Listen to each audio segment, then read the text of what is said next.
Welcome to Peaked FM. This is North².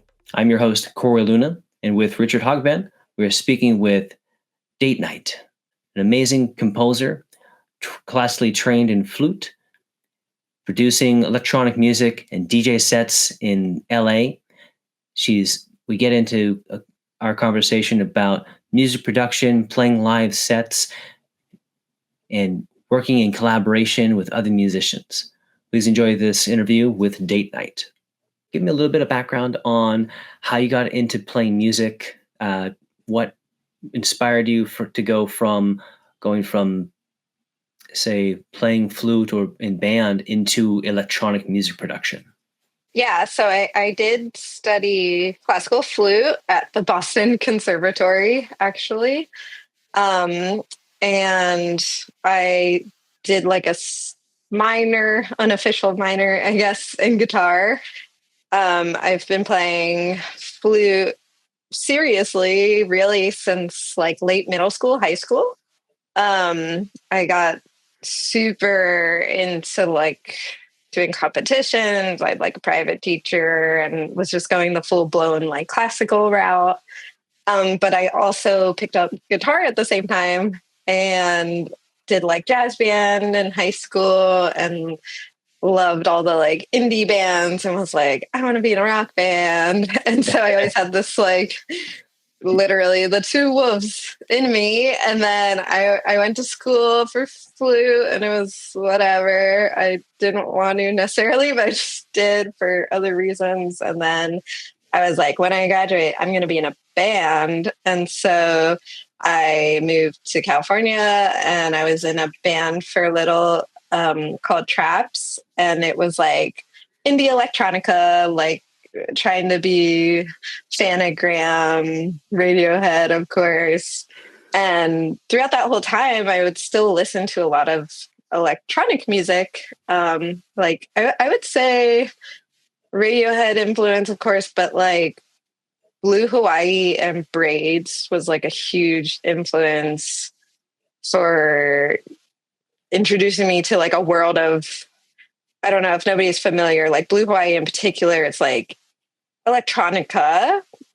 And I guess like kind of not really. It's just they kind of like genre hop and like, it's not just straight up like, oh, I got into techno or I got into house or I got into like whatever.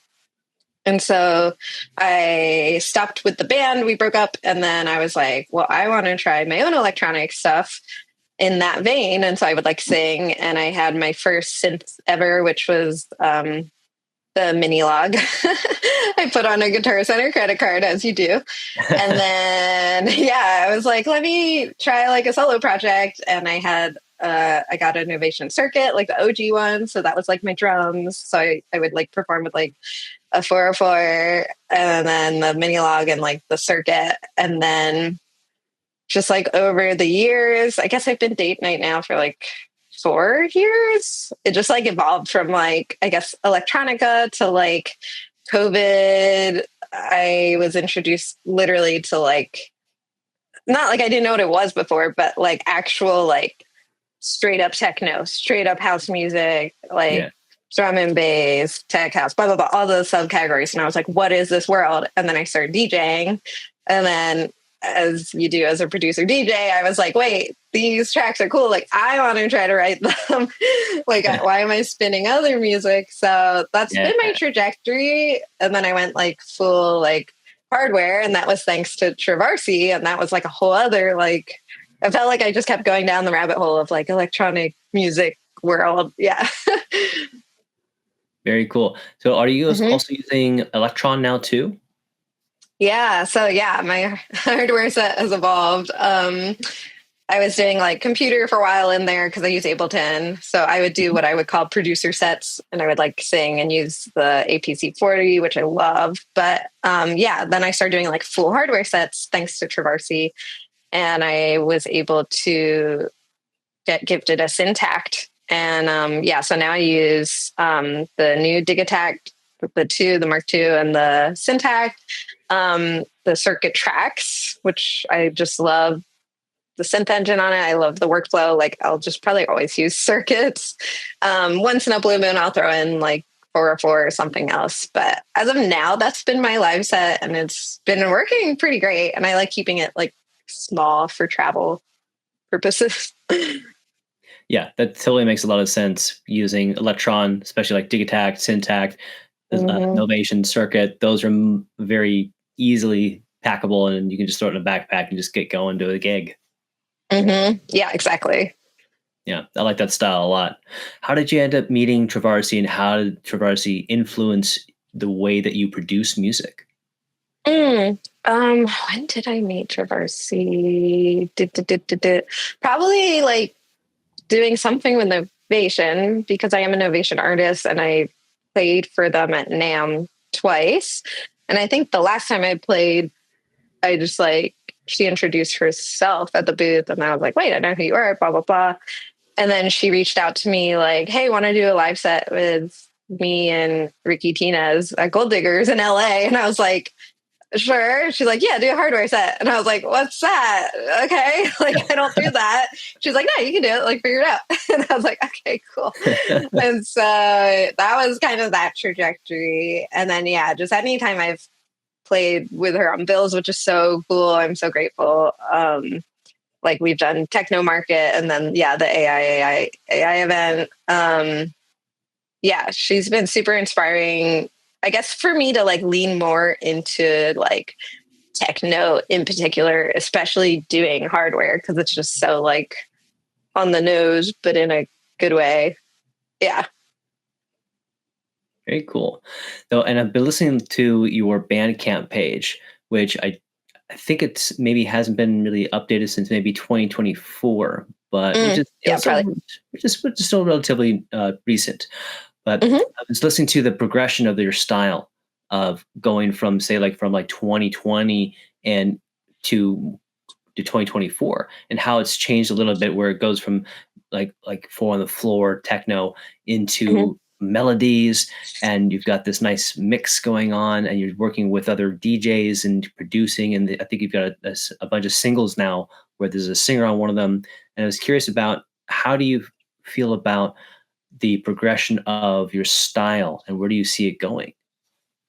Yeah, it's been kind of all over the place. I am very actually I shouldn't say this. This isn't true. I used to be very slow to release, but I am working actively very hard on things to release. I have so much to release, but yeah, my trajectory went from like beats, literally I was like in the beat scene doing like 404 sets and I was super into just like I don't know, like Mind Design Fly Low kind of boom bap beats and then COVID, learning about like, yeah, dance music. And I was like, cool, I want to try to make like dance music. And then, um, yeah, I feel like it's always been evolving. Kind of ironically, I've realized back to a place of like, I want to like sing and songwrite again as Yeah. if it's a band. And yeah, a lot of my favorite artists, like I'm just Ninja Tune freak. Like every single artist on there, and like I want to be on Ninja Tune one day. And it's like I would love to like the newer direction I've been writing and doing involves a lot of like vocals myself and like samples, friends, um, and just like more melodic based dance music, but still dance music, but different types, not just straight up, yeah, like techno house, blah, blah, blah, more like breaks mixed with like electronica mixed with, yeah, whatever. So something you could spin and remix, but also still like vibe to and give that more like cinematic element. No, that makes a lot of sense, and I think it's great that that's a good idea of making yourself more, uh, I guess, kind of spread through the different genres of what dance music is, so that you Hmm. are able to, as you said, put out a track that DJs can use to sample from to put out there, which puts your name out there more. Yeah, exactly. Yeah. And I realized, you know, as much as I love like the 3 a.m. rave and stuff, like I totally went through that whole circuit in LA. I was like, I don't want to be that DJ because I'm tired. Like, my dream is like headlining at the Fonda, like 9 p.m. set, and then cool, I'm in my hotel by 12 or whatever. Yeah. Mm-hmm. I want to approach it more in that vein of being like truly, I guess, yeah, a singer songwriter with electronics and dance music. And like, I love Yeji, huge influence too. Like older Empress of also like got me into electronic music. Her first album, I think it's called Of Me, is just like so good. And like her vocals are incredible and it's all just like danceable, but like what genre is this electronic music? And like she produced it all and it's just great. Yeah. So I had a similar experience. So last Saturday, so our website Peaked FM, our music Mhm. platform, we put on our 6-year anniversary show in San Francisco as we started here. And although we're spread between here and LA now, like we still do the anniversary shows live in San Francisco. And one of our performers, Sheena Dom, I had her perform with us for the show. And I've known her for about 3 years now when she moved into the Bay Area. And her music, like she put out an album last year and she's been out playing it, which is great. Like she's did a tour out in Michigan. Now she's back over here and she played her album with us, which was really great. And it's crazy because it's I see a lot of similarities in not necessarily the style, but the way that you produce your music. Because Sheena Mm. Dom is also classically trained bassoon player, but Ugh, and she actually teaches I'm like looking her up. and she's actually a teacher. She actually teaches music here in the Bay Area. Cool. Yeah. Okay. If you don't find her, let me know. I can always send you a link. And she's on Bandcamp, probably on Spotify too. And so she's also a singer as well, plays guitar. Her set will also she'll be using an OP1. She'll have some Chase Bliss pedals in there. She's Cool. got a variety of stuff going on, and it's all her just making everything, which is really Mhm. great. And I see a lot of the similarities. And of course, your singing styles are different, and the influences are slightly different because her growing up in, like, say, I think maybe the Midwest, she Mm. has, although she has a lot of her music is very electronic forward, but there's a variety of, like, there's a country song in there. And so, Cool. so it slows down. It's not always like super fast music. She's got, she brings her guitar out and she starts shredding, and then she slows it down and allows her vocals to be the forward piece in one of the tracks. And Mm. it's really cool. I love what she does. And I think you Cool. two have a lot in common with the way that you approach producing music. Mm. Yeah. Yeah. I think I just found her on the gram. I'm like, yeah, I want to check it out. Yes, Yeah. Wave is her Instagram handle. Yeah. Yeah. That's cool. Yeah. It's inspiring to see artists like with instruments and like doing stuff. And as much as like, wow, I mean, I'm in the box a lot with like Ableton and stuff, but I don't know. Yeah. I feel like when you come from a background of instrumental playing, it's almost just like more natural to like write on whatever and then transfer it. Or yeah, like I always have to have MIDI keyboard, like I have to be playing something to write, actually. Yeah. And there's another influence of mine that maybe you might share as well. Vince Clarke, who was a founding member of Depeche Mode, and uh, Mm. and so on. In interviews, Vince Clarke has said that he composes on like an acoustic guitar before he goes to synthesizers. And Cool. to me, that, like, I didn't even realize that originally, because you listen to so much of the music that he's put out over the past decades, and you don't, yes, you hear some guitar, but you really like the way that he's performing on on synthesizers.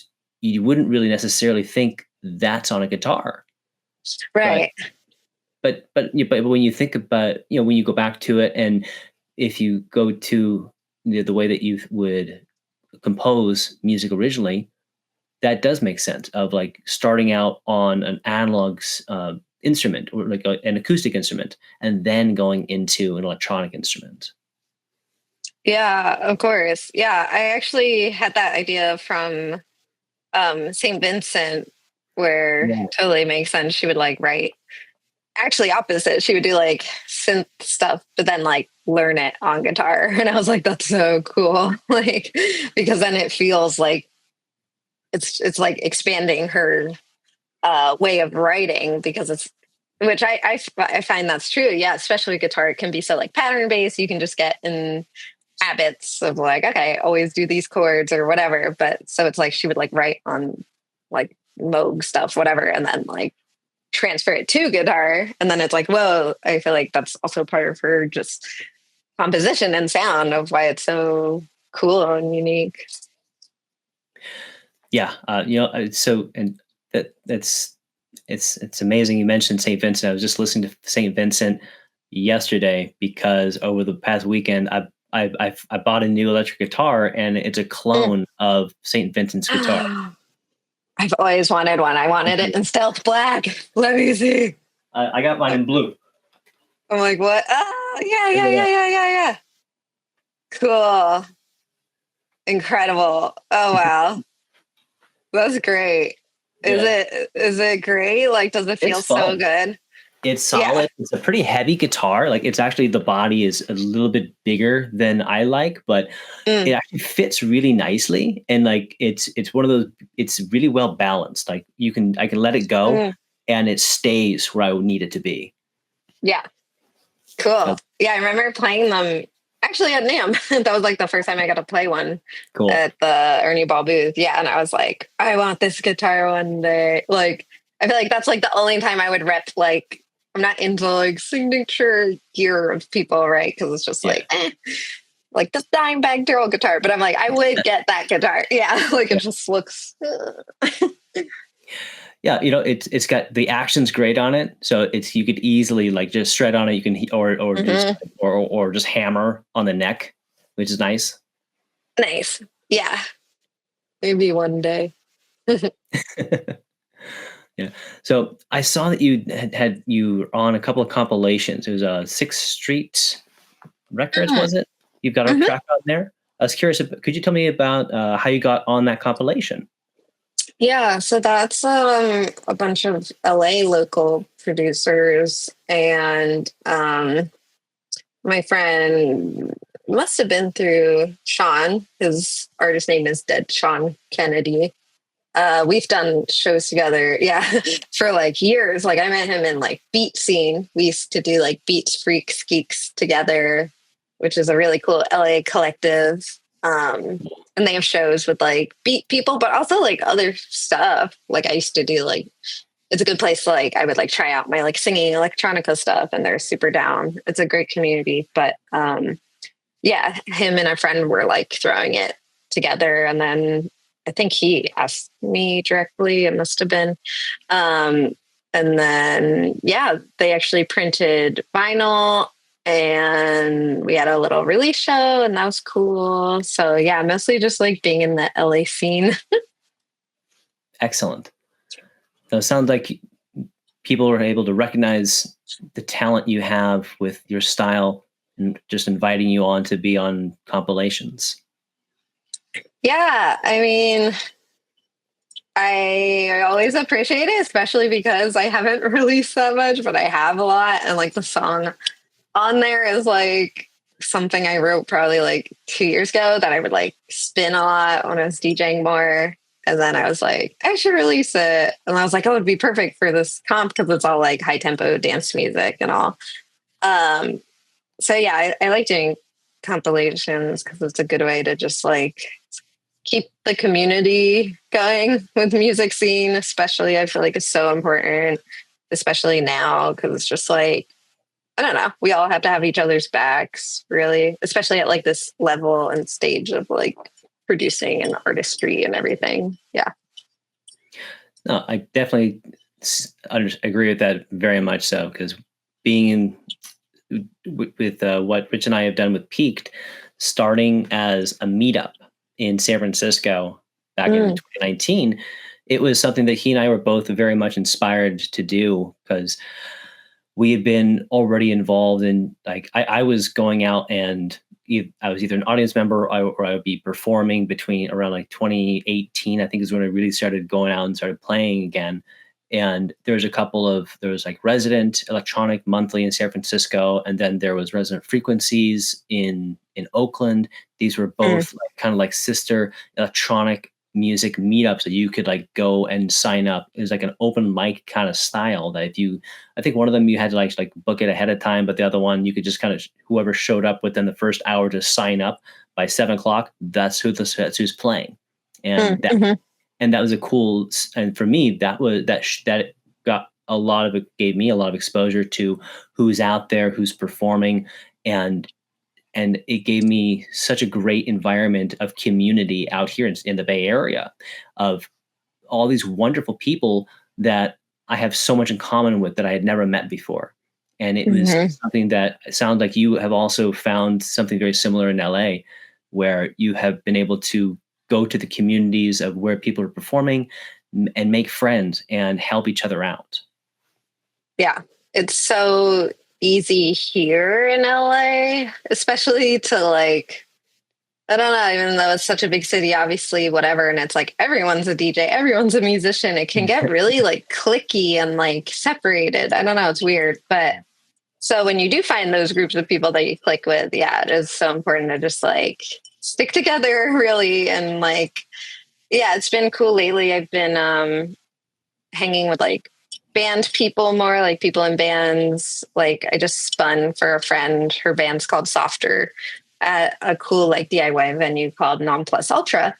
And it was all like indie, shoegazy night, whatever. And it was just cool being in like a different type of community, but everyone was like so cool and nice and like open to like what I was playing, which was a little more like IDM-y, but like bubbly, hyper poppy, crossover stuff. But like they all loved it. And like, I don't know, just it was just cool to like be in a whole different scene than like warehouse DJ, blah, blah, blah. And just like, yeah, it was nice to see like, cool, you guys have each other's bags. You're coming out supporting each other. Cause like I've also experienced the opposite here in different scenes electronically where it's like it seems a little more like cutty and competitive, and it's just like, yeah, so it's nice to have like genuine, like most of my friends are musicians to some level of whatever, electronic or not, or bands, blah blah blah. So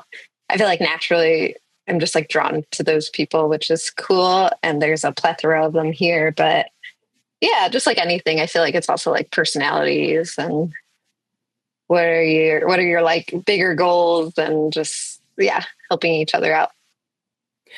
And Softer, that was an LP release party you performed at? Yeah. So I spun like the first hour, and then at the end and like in between the bands and all. Nice. That's really cool. It's always good to hear that you're able to get out into the community and find those wonderful people that are just happy to be there. Yeah, for sure. And that venue is super cool. Yeah, it was just such a like wholesome, good night where it was like, yeah, like music brings people together. It's cool. Like, yeah, doesn't have to be cliquey and weird. And yeah. I think that's such a great point of music is something that brings us all together and is something that you don't have to speak the same language to appreciate and admire music. It's one of those universal languages that we don't need to know each other's languages to really admire and appreciate what the music is. It's that vibe that we all enjoy that brings us all together. Yeah, for sure.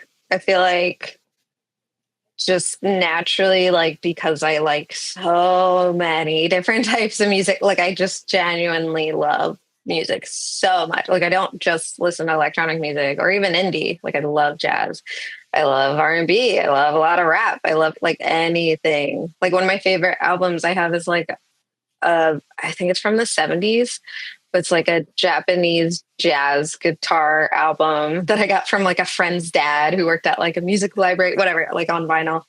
And it's like Nice. all in Japanese, whatever. And I'm just like, this is incredible. Like, and it's just like random stuff like that. That's, yeah, truly, like you're saying, like you don't need to know the language, or like it's such a special bond to be like, oh, you know, this like obscure whatever, or this one song by that artist is so like, Mhm. oh, and you're like, yeah, and then you can connect over it. It's so cool. I've had similar experiences with listening to the Japanese band Yellow Magic Orchestra, Oh, so good. and then there's other great music out there like Rammstein. I don't speak German, but I love the music. Mm, yeah. It's things like that. It's like this. It's music, and you can appreciate it. You don't have to know the language to admire the beautiful sounds that these people are producing. Yeah, exactly. Which is why it's so cool. Music's so incredible. Yeah. And so my partner, she's not, I've always encouraged her to say, hey, you want to play music with me? And she's like, no, not gonna. She's not interested, and that's fine. So, Mhm. but she does love listening to music. So when I'm getting ready to do an interview, I'll put the music on. So we were listening to your track. I think it's called "Up All Night," Mm. and Yeah. which is, I think it was a mix, and you have samples of a singer with you. Mhm. And I was playing that while we are making dinner tonight, and I know when a track is I know when a track that she likes is good, because she just starts going. Yeah. Cool. Good. Yeah, no, that was cool. Oh yeah. Could you tell me a bit about the breakdown of how you put that track together? Yeah. So that track is so funny, or just like it's one of my really, really good friends, Keenan, and he will release music too someday. We're both like we like commiserate over like we're not ready yet. It's never gonna come out. But he's an incredible like pianist, and he also writes like electronic music and stuff. But yeah, he just randomly like showed me in the friend group like, oh, I wrote this song, and it's like his vocals being like up all night, Monday night. And we are like, what? Like that's you? And he was like, yeah, I like literally couldn't sleep, and I was up all night. And I was like, cool. Like, can I do something with this? And then I don't remember if I like. I feel like I did it for something. Oh, I think at that time I was spinning probably with Sean, who I mentioned before, because he does a lot of like drum and bass, jungle, whatever. We did like a UKG night a few times last year. And I think I was like, yeah, let me write like UKG style for this. And then I did it. And it's like I still, if I can fit it, if it's appropriate in set list today, like I still love playing it because it's just like funny hearing my friend's voice, and it's like, cool, I didn't know your voice went that low. Like, I don't know, it's just funny. So yeah, it's his voice, and I just wrote everything else and produced it. It's like, cool, I like this. This is a bop. Let's put on Bandcamp. I love it. I love the serendipity of producing that track. That's so Mm. cool. And Yeah. then you didn't realize that your friend had this vocal range, and all of a sudden it's like, this person's so talented. Let me work with Hmm. them. That's so cool. Yeah, I feel like I I don't know why. For me, it's like I've done like remix competitions, whatever. But like, if you give me something like that to work off of a remix or do a bootleg, I was doing bootlegs for a while. Like, it's so much, like, it's so easy. Like, I wrote that in like a night, and I was just like, yeah, like, I get so like locked in. But when I start my own tracks from just my brain or whatever, it takes so long sometimes. So I'm like, yeah, it's nice to have friends who are like, here's this thing, do something with it. I'm like, oh. So yeah, eventually in the future, I want to work with like more vocalists. I would love to work with like rappers. Like, huge influence for me in general is Machine Drum. And I love how he genre hops, and like, yeah, like all his albums, it'll be like a cool R&B singer, and then the next song is like 3 rappers in a row, and then like a cool breaks drum and bass heavy thing, and you're like, whoa, he's just like all over the place, but it's also all like coherent and in a way like connected, because his production style to me is just so like unique to him, and like there's still this thread throughout the whole album where it all like interconnects. But yeah, it's like the perfect mix of like, I'm a producer, here's songs that are just me, but then also here's me being producer and like producing for vocalists and stuff. So eventually one day. Yes. And so you've mentioned, working with tracks that you, or samples from friends, you get inspired and you come up with something like with almost overnight, compared to when you're working on your solo work, you don't produce it as fast. So do you think that you might have your workflow might work better when you are collaborating with another artist? I wouldn't say better, but usually sometimes it's noticeably been just like more flowy. It's like easier to get in the flow. Mhm. Which, yeah, I've had this conversation so many times with friends, and we're like, oh, well, like maybe because like coming from a background in like bands, and like, yeah, because I was like in a band in high school and blah blah, so going from that kind of group setting to like, and I mean even classical music, it's like I'm reading music written by somebody else. I'm not necessarily writing it, whatever, and I'm playing in a group. So it's very different going from that to like, I'm going to do it all myself and be a solo artist, like literally. But I do love it, and I'm still doing it. And we'll see. I've kind of had this thing like, I want to release all my music that I've been sitting on forever and just like go into this whole new direction. And then if I have the bandwidth, like personally, because like I have a day job and blah, blah, blah. But like eventually in the next few years, I want to start like my own band again and like do total opposite like band scene. Because I love playing guitar and singing and stuff. So yeah. Is that something that, going forward, maybe within a year or so, is that creating a band, is that the role that you see yourself more as, like as a performer, as singing and playing guitar?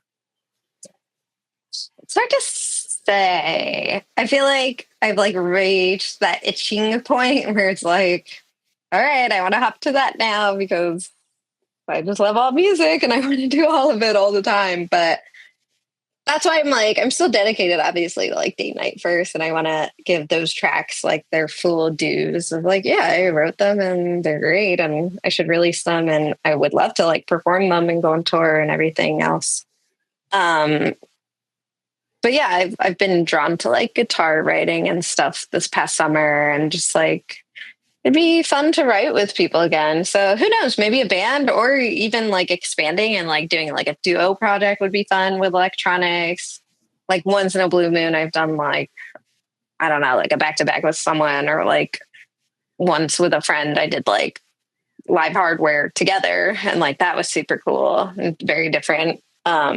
So yeah, I feel like in the future, no matter what, just more like collaboration, really. So yeah, even as a producer, like working with vocalists and like, yeah, I just want to like work with other musicians more.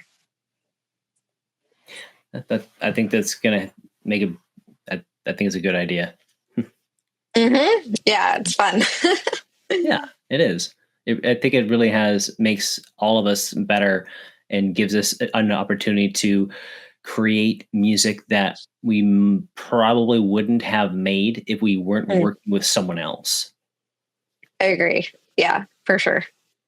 Yeah. It's pretty amazing. Like, something that I've witnessed from just being in the electronic music scene out here is from doing these live events of which were more of the kind of like open mic style electronic music events. Is I noticed I noticed some of the people pairing off to do individual projects, and I loved seeing it. And even today, I still see some of these people putting out music together, and and I'm so happy to see it. Like I love the fact that someone that these people that I met back in 2018, they put an album out together.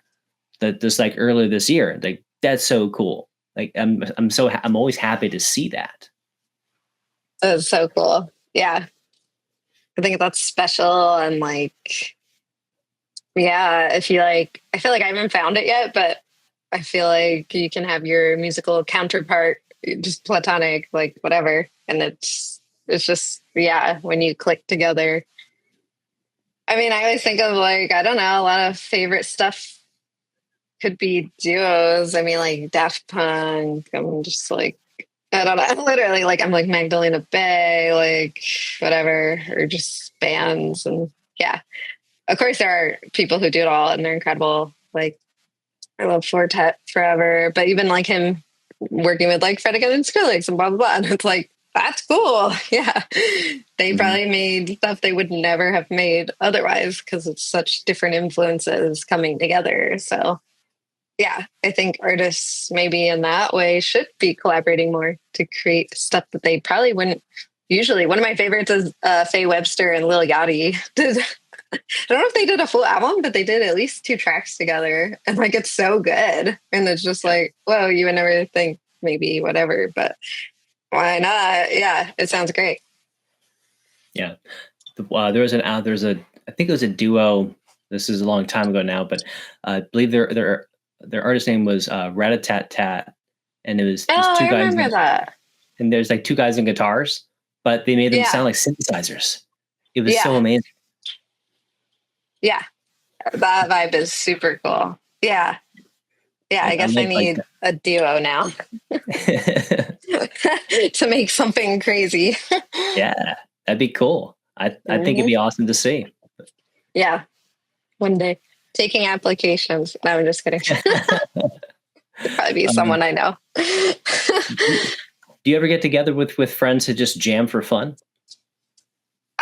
Like yes and no. It's funny. I have like a particular friend and we're like not huge jammers because I don't know. We just like to like write on our own and then present to other people or together. But once in a while, yeah, it's fun and it's important and it's cool. And probably should do it more. It's hard too, just because like everyone's working and yeah, most of my friends are musicians, but still have day jobs and stuff too. So it's just, yeah, it's tough. Yeah, it definitely is. I was supposed to have a jam session with a friend of mine last month, and life got busy. We didn't get to do it. Yeah, but it's someday we will. We live in the same city, so it should happen. Right, exactly. Yeah, no, same. Yeah, there's friends that's like, yeah, we'll hang out. And it's like, they live like 20 minutes away, but also I get it. It's LA and we're all working like 3 jobs and whatever and blah, blah, blah. And like trying to hustle and do our music and going to shows. And yeah, it's a lot. It's such a lifestyle. Oh yeah, definitely. And I was curious about, so we did our 6-year anniversary show just happened, and I invited a bunch of people out to play. So as I said, it was Sheena Dom, Sinsor was our main headliner, who's been around for a long time, and All That's Gone, who did a very like German school techno set, which is really fun. And then Sinsor is much more electronic, experimental stuff. He was like his style is kind of an older school style of electronic music, but it's also very inspiring, like Suzanne Ciani on kind of style. He's very much like that. Very cool stuff. I was curious about how do you approach performing on a show? Like if you get booked to play a DJ set or perform a music set, is this something that you have an idea of what you already know what you want to play, or do you cater it to the event? That's an interesting one because both. Sometimes I feel like because, well, it depends. I mean, because I do hardware and DJ and blah, blah, blah, in that sense, yeah. And like my hardware set, I have pretty locked down in the sense of like straight up old school techno tracks, but mixed with like whatever, I don't even know what to call the style of hardware that I like, or it's like, yeah, sampling like rap stuff, but then like breaks with it and like da da da. But like to me, it's hardware because it's on hardware and I wrote it on hardware. So it doesn't really matter what the genre is, right? So it does like split my brain sometimes. Yeah, like this year, especially, I had a lot of different shows where it's like, okay, hardware set like 3 or whatever this month, and then okay, I'm gonna like also DJ randomly on the weekend, and then blah blah blah. So it does kind of like get just like a lot, I guess. But I do try to like have a set for each thing that I like perform over and over, because especially it's important, because I don't have too much music out, and just I'm not a household name yet. I think there's importance, and yeah, you should do tracks over and over. And it's happened before where I've had people come to like multiple hardware sets and they're like, oh, you did that one I like what is it called? Blah, blah, blah. And it's like, yeah, hell yeah, that's cool. That's the point. Like, so yeah, I feel like I used to answer your question. I used to like try to cater more to each gig. And then I was like, nah, I should just be like doing the songs I wrote because I spent a lot of time on them, and like maybe someone at this gig will hear it and then they'll go to the next one and hear it and blah, blah, blah, whatever. And they're fun. I mean, once in a while I still take out stuff from like singing era. Like I actually just did a show for like a friend's release, and it was like more like my old beats I used to do like 2018, 2019. I did like a full APC computer like Ableton set, and I was like, this was so fun. And like, I practiced and I went through it, but I didn't write new stuff because I was like, I have all these beats, like I'll just do a beat set. Like this is actually really fun. I haven't done this in years. And yeah, it was nice to go in like, oh, I remember this song, I remember this transition, like da da da. Yeah. Very good. That makes a lot of sense. And yeah, and I think, yeah, and you're right. You should be playing the music that you've written so that more and more audience members get a chance to hear it, and you become that household name. Yeah, truly. There's nothing wrong with repetition. I mean, music is repetition, and gosh, in this day and age, totally understandable. Everyone's so like overstimulated, and like it's hard to cut through the noise. So yeah, please post your thing a million times. I don't care, because like someone's gonna see it. I've had that happen. I'm like, oh, I feel like I'm posting too much about a show, and then literally it's the day of and someone's like, wait, you're having a show today? And it's like, yeah, didn't you see my 3 posts and stories? So I like don't care about that stuff anymore, because it's just like, yeah, you never know. Like people literally, it's so hard. Like I feel like right now to have people's attention is like worth its weight in gold. Like it's just because we're all just so like do. Yeah. And that makes so much more sense of like, this is why it's important to have that repetition and that repertoire of your songs that you're going to play. It's great to improvise and have fun experimental stuff in your sets, but it's also good to have, it's also great to have a set list, because if people see you on a bill, they might be more likely to go to the show because you're the artist on the bill. Yeah, exactly. Yeah, that makes a lot of sense. And, as you grow, you'll end up playing festivals and more people will know who DateNite is. Actually, I'm available. Yeah. Yeah. I got release all the music first, but it's coming. It's coming. I'm really looking forward to hearing more of your music, Jessica. I really like it. I got a chance to experience your music live once, and I'm hoping to have that experience again someday soon. And I was curious, do you have anything lined up for 2025 or 2026 for releases? Yeah, for releases, yeah. I am like, I would say in like the final mixing stages. With a lot of these tracks, it's getting down to the wire of just like, do I want to do a bunch of singles? Do I want to do an LP or an album or what? Because there's truly that much music. And a lot of some of it's older, but I still want to give it its heyday because I think it's great. So yeah, it was going to be September 9th but that probably won't happen because, and that's fine. I don't want to rush it because I just feel strongly of I'll know when it's ready, but also it's kind of ready. So yeah, I've given myself the new deadline of like definitely before 2026. My birthday's in November. So I was like, that would be cool. Like right before my birthday, just let it all go. And then I feel this energetic also release of cool. I can like keep going and working on new stuff. Cause I already have been, of course, writing new stuff. And it's like, wait, don't forget about the other cool stuff you've already written. So yeah,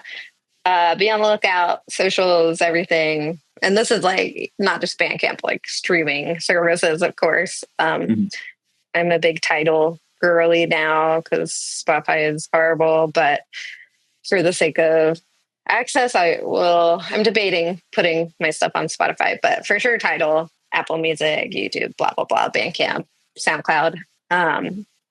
But yeah, it will for sure be like at least a bunch of singles, if not a full just one-off album. Just release it all. Yeah. Cool. Yeah, I'm looking forward to it because, as I said, your music is really nice. I like it a lot. I like playing it at home. I like it when my girlfriend enjoys the music I play and likes the music. Me too. Cool. That's great. Tell her thanks. I will. And do you have any shows lined up coming up this year? Not yet, which is kind of good because I'm in kind of like a studio writing mode. Like I realized the other day, like, whoa, I actually did a lot of shows this year, like since January. Like every month I had at least one show, if not more, and like different like hardware and then DJing and then hardware again, like house party, booklithing, synthactal, the smell and blah, blah, blah. Like, yeah, Techno market twice. Like I've done a lot of shows this year, which is cool. And it's so like, I love performing. So I will always say yes, but yeah, it is kind of nice to slow down. And like, I always feel more energized in the fall, actually. Like I'm not a big summer heat person. I don't know. I feel like burnt at the end of the summer, but then yeah, fall, I feel like invigorated and I'm like, okay. So I'm excited to just like lock in studio. I'm still open to shows. Yeah. But I feel like at this point I'm trying to plan more for like 2026 and see what happens with all the releases. And hopefully that'll get me cooler shows that I haven't done yet. And yeah, the only other thing I have so far is I'm going to do like a YouTube set, a hardware set outside for a YouTube page called Halo Station. A bunch of local DJs actually run it. But they were like, oh, can you do like hardware in particular instead of like a DJ set? And I was like, hell yeah.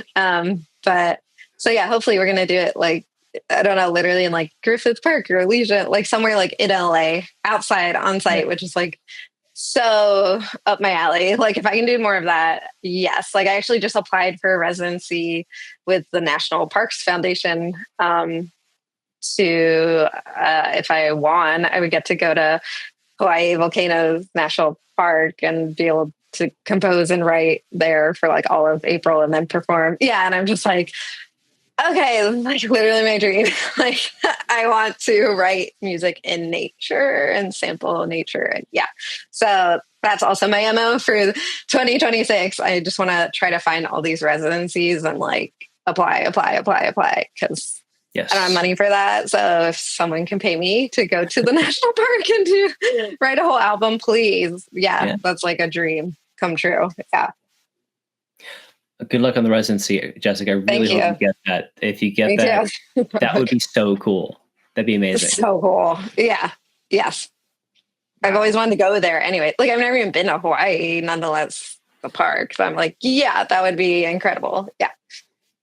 We'll see. Cool. Good luck. I really hope you get that. That would be so Thank fun. you. Yeah. Yeah. And Jessica, thank you again for taking some time tonight to chat with me for our podcast, North², which is a production of Peaked FM. Of course. Yeah. Thanks for having me. Cool.